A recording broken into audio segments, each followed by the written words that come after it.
कलिलात्मने सालोकानां त्रिलोकानां यद विद्यादर्पणायते। ओम नमः सिद्धेभ्यः। नमः श्री वर्धमानाय निर्धूत कलिलात्मने सालोकानां त्रिलोकानां यद विद्यादर्पणायते। बोलो महावीर भगवान की जय। अयोध्या शासक तीर्थ क्षेत्र की जय। महात्माओं, अयोध्या शासक तीर्थ से ये मध्याह्नकालीन सत्र प्रारंभ हो रहा है। पारस टीवी चैनल और भगवान ऋषभदेव जूम चैनल के माध्यम से आप सभी भक्तगण रत्नकरण श्रावकाचार्य के स्वाध्याय की ओर बढ़ेंगे। इस रत्नकरण श्रावकाचार्य में पंचम अध्याय के अंदर 4 शिक्षा व्रतों में सामायिक नाम के शिक्षा व्रत का वर्णन चल रहा है।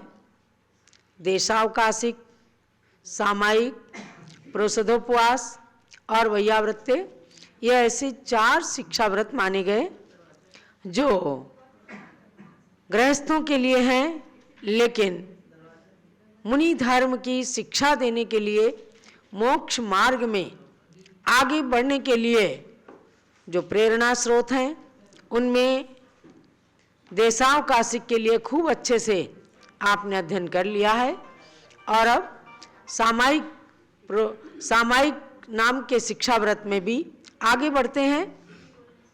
इसके बारे में भी अच्छा वर्णन पड़ा है कि सामायिक प्रतिदिन या पर्व के दिनों में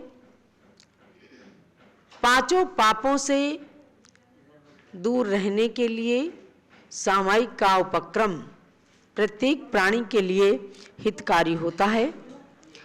आज 102 नंबर के श्लोक में बढ़ते हैं कि उत्कृष्ट सामायिक करने वाले मुनि की भी तुल्यता कर लेते हैं, अर्थात मुनियों के समान उनके पाप कर्मों की निजरा होने लगती है। ऐसी उत्कृष्ट अवस्था के बारे में जानते हैं। सामयिके सारंभः परिग्रहानैव सन्ति सर्वेपि चेलोपसृष्टिमुनिरिव गृहीतदा याति यति भावम् सामायिक के शुभ अवसर में जो श्रावक उभय वस्त्र धरते आरंभ परिग्रह शेष तज करके सामायिक करते। जैसे मुनि पर उपसर्ग काल में वस्त्र पड़ा उस तरह कहो, यद्यपि वह ग्रस्त है तो भी मुनि रूप हुआ उस समय अहो। देखो कितनी उत्कृष्ट अवस्था और भावों की शुद्धता का परिणाम आपको बताते हैं कि सामयिके सारंभा परिग्रहा नैव सन्ति सर्वेपि। मुनि तुल्य अवस्था इनकी क्यों मानी है? क्योंकि सामायिक में के काल में सारंभा माने आरंभ सहित, अर्थात गृहस्थ हैं तो उनके साथ आरंभ वगैरह तो लगा ही हुआ है, वस्त्र भी रहते हैं शरीर पर, परंतु उतना कहते हुए भी परिग्रहा नैव सन्ति, परिग्रह का त्याग कर देते हैं। उस समय सामायिक के काल में उनके पास कोई परिग्रह नहीं है। एक निश्चित स्थान पर बैठ कर के, चाहे जिन मंदिर में, चाहे चैत्यालय में घर के, या निर्जन स्थान में बैठ कर के, और परिग्रह को छोड़ देते हैं। यानी जो 2 वस्त्र शरीर पर, धोती दुपट्टा, या अपने गृहस्थ के योग्य जो कम से कम वस्त्र का परिग्रह शरीर पर है, वह भी समझो उसके अलावा परिग्रह नैव संति, परिग्रह नहीं है, ऐसी धारणा करके, ऐसा संकल्प लेकर के जो बैठते हैं, तो कहा कि इसलिए ततः तदा ग्रही चेलोपसृष्टि मुनिरिव यति भावम याति। कितना सुंदर वर्णन किया कि उस समय वह गृहस्थ चेलोपसृष्टि मुनिरिव का मतलब क्या है? जैसे कोई मुनि, नग्न दिगंबर मुनि ध्यान कर रहे होते हैं और उनके ऊपर कोई वस्त्र डाल दे, तो यूं वस्त्र जब बिना सामायिक के हैं तो वस्त्र फेंक सकते हैं, लेकिन सामायिक में है, ध्यान में है, और किसी दुष्ट व्यक्ति ने आकर, किसी उपसर्ग करने वाले ने आकर उनके ऊपर कोई वस्त्र डाल दिया, तो मुनिराज उस समय उसे उपसर्ग समझ करके और अपनी सामायिक के अंदर स्थिर रहते हैं।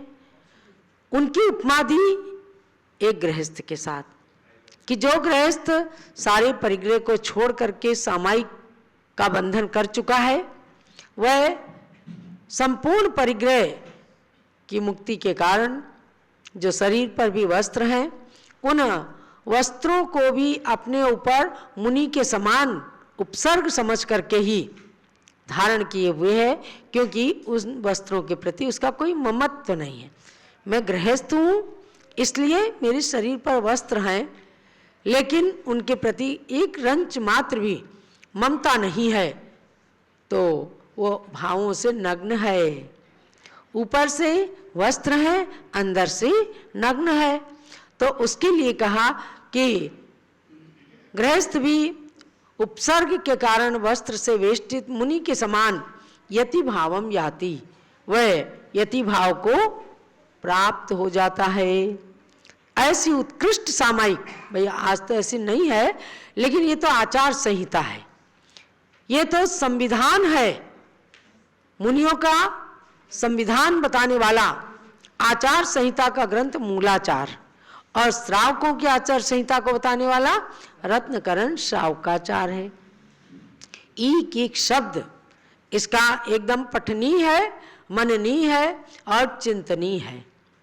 आप भी ऐसी उत्कृष्ट सामायिक को धारण कर सकते हैं कि वह वस्त्र भी बिल्कुल अपने ऊपर नहीं रहने के समान हो जाएंगी, और आपके इतनी कर्मों की निर्जरा हो जाएगी कि जैसे मुनियों के कर्म निर्जरा होती है। तो ये जगह जगह व्रतों के धारण करने के पश्चात उत्कृष्ट भाव को और एकाग्र परिणति रूप भाव जब होते हैं, तो गुण व्रत के अंदर भी कहा और सामायिक शिक्षा व्रत में भी कह रहे हैं आचार्य समंत भद्र स्वामी जैसे महान गुरुदेव।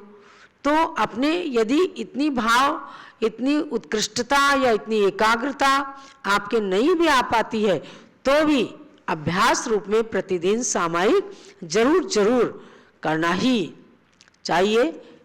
और सामायिक से विचलित होने वाले कोई भी कारण उपस्थित हो, तो भी अगली सामायिक में और ज़्यादा दृढ़ता आए, और अगली सामायिक में इससे भी ज़्यादा दृढ़ता आए, ऐसी भावना लेकर के सामायिक करने से असंख्यात गुण श्रेणी कर्मों की निर्जरा होकर पुण्य का बंध होता है। इसलिए इन शिक्षा व्रतों का बहुत ही अच्छे से डिटेल में वर्णन किया है। कहने को आज इतनी उत्कृष्ट बातें हो रही हैं, लेकिन आपको जानना है कि जो दो प्रतिमाधारी श्रावक श्राविकाएं हैं, आप मुनि संघों के अंदर, आरिका संघ के अंदर जो ब्रह्मचारी ब्रह्मचारिणी वगैरह को देखते हैं, जो सप्तम प्रतिमाधारी होते हैं, वो इनसे भी आगे निकल जाते हैं।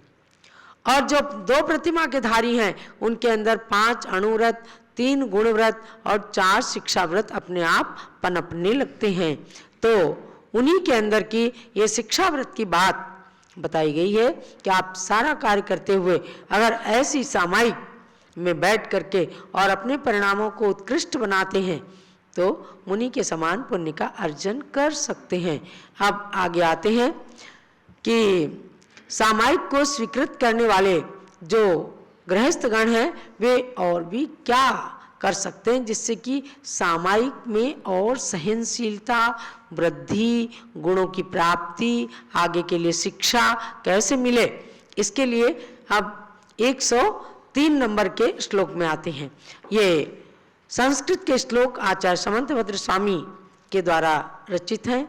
हिंदी में आपने गणी ज्ञानमती माता जी के द्वारा रचित श्लोक को सरस और सरल शब्दों में पढ़ा, सुना और जाना। इसके साथ साथ हमारे बीच में श्रीमती त्रिशला जैन भी लखनऊ से जो आई हैं, कल इनका जन्मदिन मनाया गया, तो अपनी एक पुस्तक लेके आई रत्नकरण शावकाचार का। मुझे लगता है कि 15-20 साल पहले कोई इन्होंने हिंदी में इसका पद्यानुवाद किया था। तो जब स्वयं आई हैं तो मैं चाहूँगी कि इसका, मैं संस्कृत पढ़ती हूँ तो हिंदी में अपना पद्यानुवाद पढ़ लेना। 103 नंबर का श्लोक। शीतोष्ण दंश मशक, शीतोष्ण दंश मशक, परिसहमुपसर्गमपि च मौन धराः, परिसहमुपसर्गमपि च मौन धराः, सामयिकं प्रतिपन्ना, सामायिकं प्रतिपन्ना, अधिकुर्वीरन्नचल योगाः, अधिकुर्वीरनचल योगाः। हिंदी पढ़ो, बोलो। हाँ। सामायिक को धरने वाले मौनी अरु अचल योगियों को सहना सहिए चाहिए शीतोष्ण दंश मस्कादि 22 परिसहों को। अरुदेव मनुज कृत उपसर्गों को भी वह प्राणी सहन करे, नहीं मन को विचलित होने दे, नहीं राग देश के भाव करे। पूरा भाव संस्कृत का इसके अंदर इन्होंने भरा है और गृहस्थ के कर्तव्यों का पालन करते हुए 40 साल हो गए इसको किया हुआ। 40 साल शादी के पहले अच्छा, किया था। तो तुम 22-23 साल की थी हैं? हाँ। तो शादी से पहले, शादी तब तो फिर 42 साल से भी पहले का हो गया। तो ऐसे श्लोकों की रचना करना ये प्रतिभा शक्ति का प्रतीक है। गणी ज्ञानमती माता के पास बचपन से जो शिक्षा प्राप्त की, आज भी उस शिक्षा को जीवन में चरितार्थ करती हैं, अपने गृहस्थ का संचालन करते हुए भी। और ये विवाह से भी पूर्व इन्होंने अपने मन को स्थिर करने के लिए और श्रावकचर्या के पालन के भाव से इस ग्रंथ का पद्यानुवाद किया। आपने इन्हीं के मुख से यहाँ सुना। तो मतलब क्या है? शीतोष्ण दंश मशक परिसहम उपसर्गम अपिचा मौन धरा। जब सामायिक करते हैं तो क्या मौन धरा, बोलते बोलते सामायिक नहीं करते। बोलना मतलब पहले भक्ति पाठ वगैरह बोलते हैं, जो कृतिकर्म की विधि है उसको करते समय जितना बोलना है, सामायिक दंडक बोलना है, नमोकार मंत्र, चत्तारी मंगल, सामायिक दंडक, थोसामी स्तवन, चैत्य भक्ति, पंचगुरु भक्ति का पाठ, ये सब बोलना, ये सांसारिक बोलना नहीं है, ये पाठ है सामायिक का। और उसके बाद मौन धरा माने मौन लेकर के, मौन धारण करके जब पूरी सामायिक के लिए बैठ गए हैं तो ऐसे में सर्दी, गर्मी, दंश मशक यानी डांस, मच्छर जैसे काटते हैं ना डांस बड़े बड़े, और मशक माने मच्छर, परिचय आते हैं, कभी कुछ चुप गया, किसी ने कुछ बाहर से कह दिया, कोई मन के अंदर भावना हो गई, शीत उष्ण वगैरह, ये सब परिचय भी हैं। उपसर्गम अपि, और कोई उपसर्ग आ जाए तो उसको भी सहन करें, यानी कि सामायिक में धीरे धीरे धीरे धीरे अपने मन की एकाग्रता को बढ़ाएं और शरीर पर परिचय और उपसर्ग सहन करने की प्रक्रिया को भी बढ़ाएं।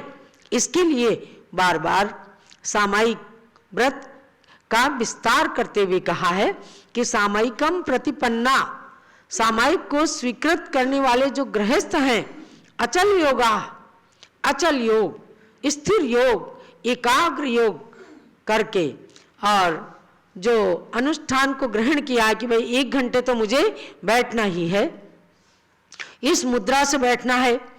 आज शरीर कमजोर है, लेकिन तमाम लोग सामायिक करते समय सोचते हैं बस पद्मासन के अलावा हम बिल्कुल ना खड़े होंगे, ना हिलाएं डुलाएंगे शरीर को, मन को भी स्थिर रखेंगे।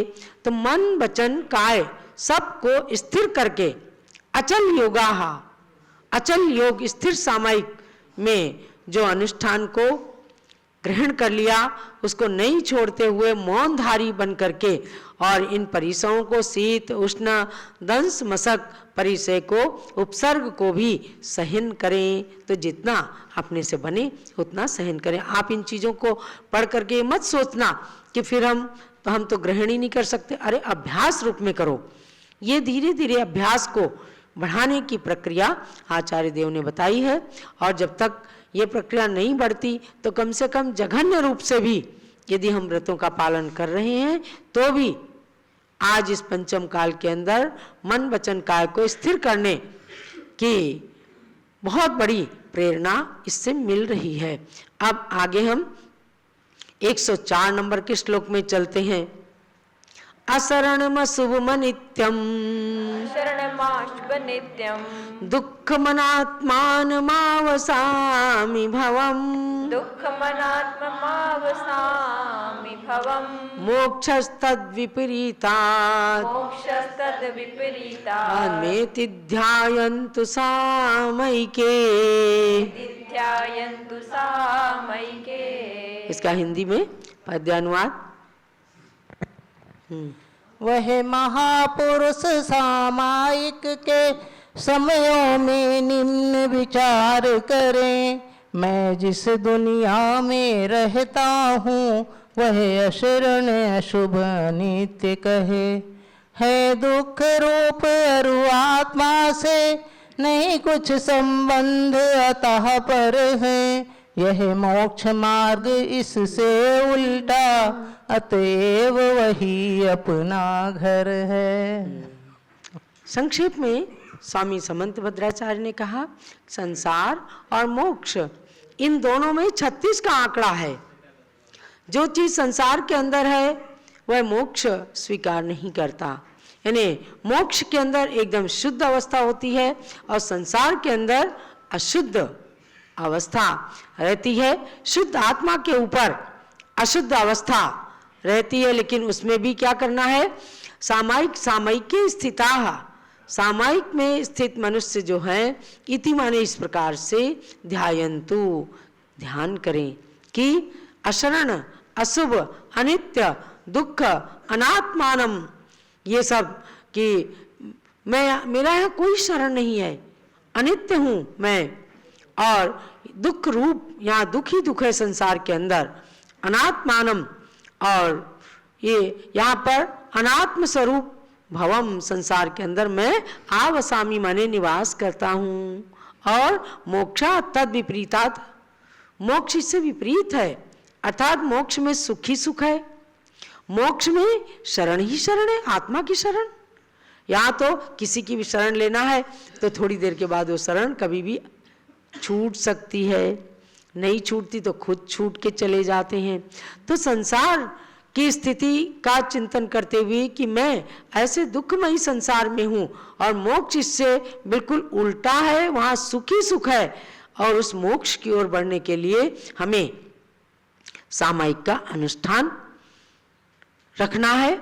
ऐसे मोक्ष के स्वरूप का चिंतन करते हुए सामायिक के अंदर वास्तव में समय माने आत्मा के निकट व्यक्ति पहुंच जाता है। यही आज के स्वाध्याय का सार समझना कि यथाशक्ति हम सामायिक में बढ़ें और सामायिक शिक्षा व्रत का पालन कर व्रती बनने का प्रयास करें। व्रती नहीं भी हैं तो भी आप कम से कम एक समय सामायिक करने का भाव जरूर बनाना। जावाणी के ज्ञान ते सूझे लोकालोक, सोवाणी मस्तक चढ़ो सदा देता हूँ दो।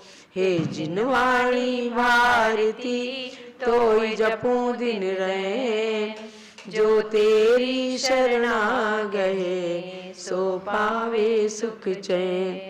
ज्ञानमति को नित नमो, ज्ञान कली खिल जाए। ज्ञान ज्योति की चमक में जीवन मम मिल जाए। जो लो द्वाद सांग मई जिनवाणी माता की, पूज्य गणिनी प्रमुख श्री ज्ञानमती माता जी